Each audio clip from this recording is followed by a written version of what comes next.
பாய் சின்ன பொண்ணு, போயிட்டு வரேன். பாய்ங்க.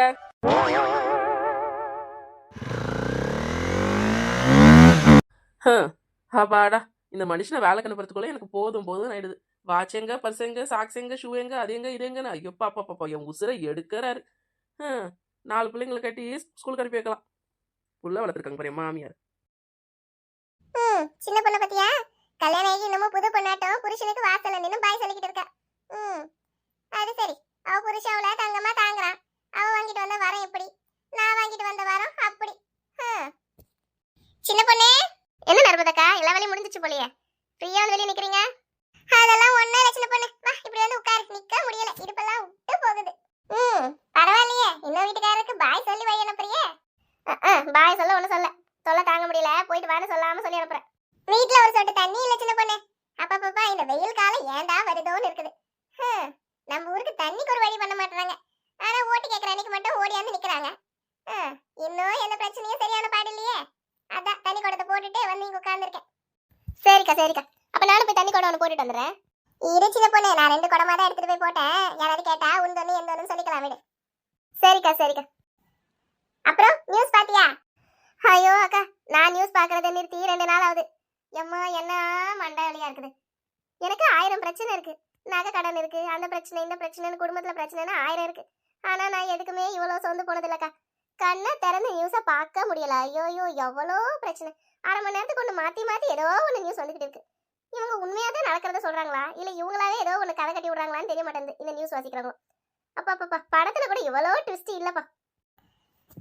என்னத்த சொல்றது, ஒரு பக்கம் என்னடான்னா அவ்வளோ ஓட்டு வாங்கியும் விஜயால ஆட்சி அமைக்க முடியலன்னு ஒரு பக்கம் வேதனை இருந்தாலும் இருந்துட்டு போகுது. அதை கூட விட்டுலாம்.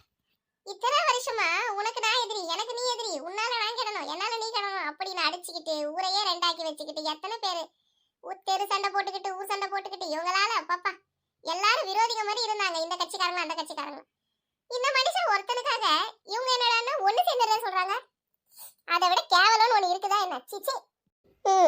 இதெல்லாம் ஜனங்க பாக்குறப்ப இந்த கதைலாம் அதில் பழசையே அண்ணன் சிஎம்மா இருந்தா சந்தோஷமா இருக்கும். மாத்தி வேற ஏதாவது நடந்தா அப்புறம் இவங்களுக்கு தான் அது கேவலம். இத்தனை நாள் இவங்க அரசியல் பண்ணது அத்தனையுமே பொய்ன்னு இவங்க வாயிலே சொன்ன மாதிரி தான் இருக்கும். பண்ணட்டுமே, அதை கூட தான். எல்லாரும் ஓட்டு போட்டவங்க பார்த்துக்கிட்டு சும்மா இருக்க மாட்டாங்க. அது எப்படி பெருசா ஜெயிச்ச ஒருத்தனை தவிர மற்ற எல்லாரும் சின்ன சின்னதா ஜெயிச்சுட்டு இவங்க எல்லாம் 10 பேர் ஒன்னா சேர்ந்துட்டு ஒரு ஆட்சி அமைப்பாங்களா? அப்புறம் ஓட்டு போட்ட ஜனங்களுக்கு என்ன மரியாதை வேண்டாம்? அதுவும் சரிதான். ஆனா என்ன பண்றது? என்ன பண்றதா? நான்லாம் போய் போராட்டமே பண்ணுவேன். எங்க போராட்டம் நடந்தாலும் போய் கலந்துக்கலாம் தான் இருக்கேன். அதே மாதிரி வேற எந்த ஆளுங்களும் ஜெயிச்சுட்டு ஊர் பக்கமும் வர முடியாது. ஒருத்தங்களும் சும்மா இருக்க மாட்டோம். போனா போது ஏதோ ஒரு ஓட்டு போட்டா போதும்னு போட்டா ஓட்டு இல்லை. இதெல்லாம் இந்த வாட்டி எலெக்ஷன்ல எல்லாரும் ஆசைப்பட்டு விஜய் வரணும்னு ஓட்டு போட்டிருக்கோம். ஒரு மாற்றத்துக்காக ஓட்டு போட்டிருக்கோம். சும்மாலாம் யாரும் இங்க விட்டுற மாட்டாங்க. எந்த ஜனங்களும் இவங்க வந்து ஒரு வண்டி எடுத்துட்டு கூட வெளியே வந்தா சும்மா இருந்து பாத்துக்கிட்டு இருக்க மாட்டாங்க. அவங்களுக்கே தெரியும் இவங்க இவ்வளவு அநியாயம் பண்ணிட்டு ஊருக்குள்ள வந்தா ஜனங்க சும்மா இருப்பாங்களான்னு.